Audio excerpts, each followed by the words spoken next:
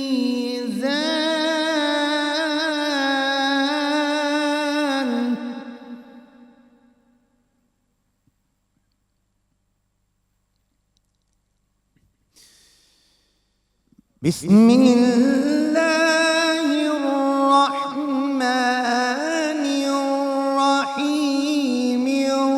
रहीम। अर्रहमानु अल्लमल क़ुरआन।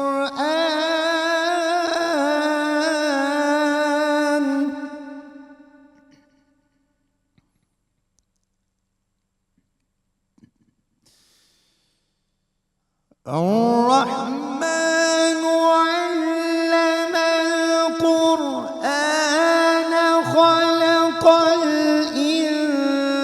इंसान अल्लमहुल बयान।